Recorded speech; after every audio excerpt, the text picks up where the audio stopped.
Hey everybody, hope you're doing well. I want to provide you with an economic update for the rest of October because the next 10 days or so, they're going to be very formative for the US economy, and that has to do with a few events that are taking place. So let's talk about just that. I will keep this video short and to the point because I value your time. As always, my name is Derek. I got my degree in finance. You don't have to.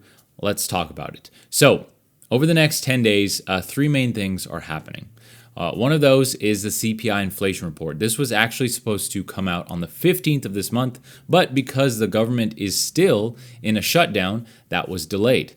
With that said, a small tangent, the government is still shut down. It's already the fifth longest shutdown in U.S. history.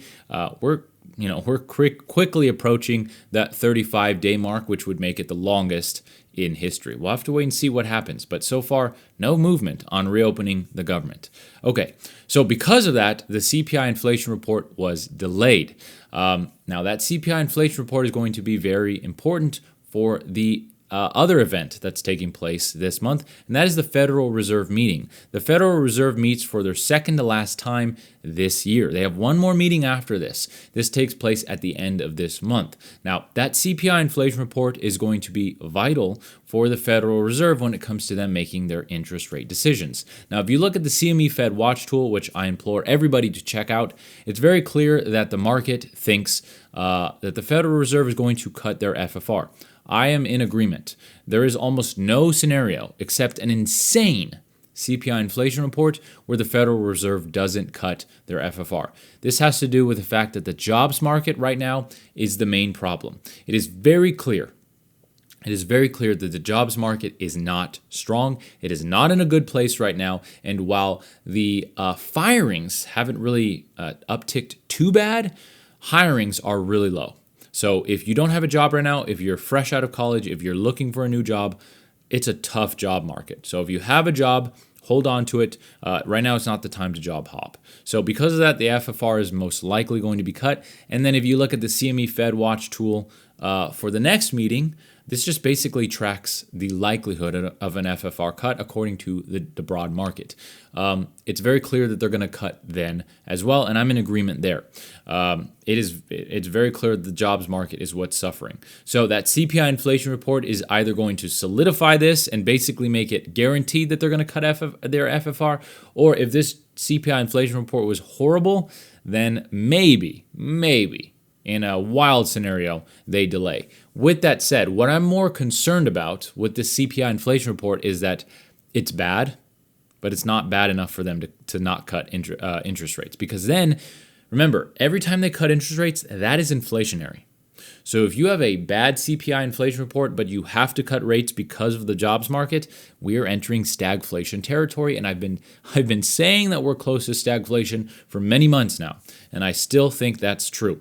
We have tariff inflation looming. We still have high prices. We have prices that are increasing, and on top of that, the jobs market is not looking too well. It's not great. It is not great. The politicians and our leaders have built, and this is Republicans, Democrats, this is both, and billionaires. Everybody who has their hand in the economy, they have built a house of cards economy, and the middle class is going to suffer like they always do. I'm very concerned with stagflation, and I hope we don't get there. Okay, that's the first part. The next is the COLA adjustment, the cost of living adjustment for Social Security recipients. That is always tied together to this CPI inflation report, and it is vital for basically Social Security to increase for the next year. Now, the general consensus is that this will be 2.5%. Last year it was 2.7%. So you can tell me if you're a Social Security recipient, or even if you're just looking at it as a third party, is 2.5% cost of living adjustment, is that fair? For Social Security recipients who are on fixed income, is that enough to cover the increase in cost? You tell me. You tell me.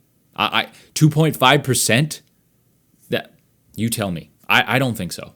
Okay, but that's the other main thing that's tied to the CPI is the COLA adjustment. That comes out together with the CPI, and that is vital to be able to calculate increases for next year. It's not going to be enough. That's just the case. So Basically, all in all, in the next 10 days, you have a CPI inflation report, you have the COLA adjustment coming out, and you have a Federal Reserve meeting. This is going to set the stage for the rest of 2025 and move us into 2026, which is probably not going to be a great year.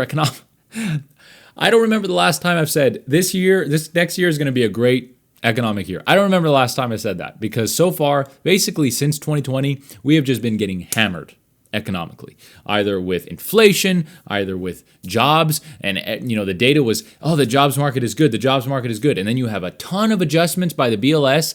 1 million jobs, 911,000 jobs disappeared under Biden's economy. You have revision after revision after revision now under Trump's economy. I mean, we've just been getting slammed left and right. So I will keep you posted with this as best as I can.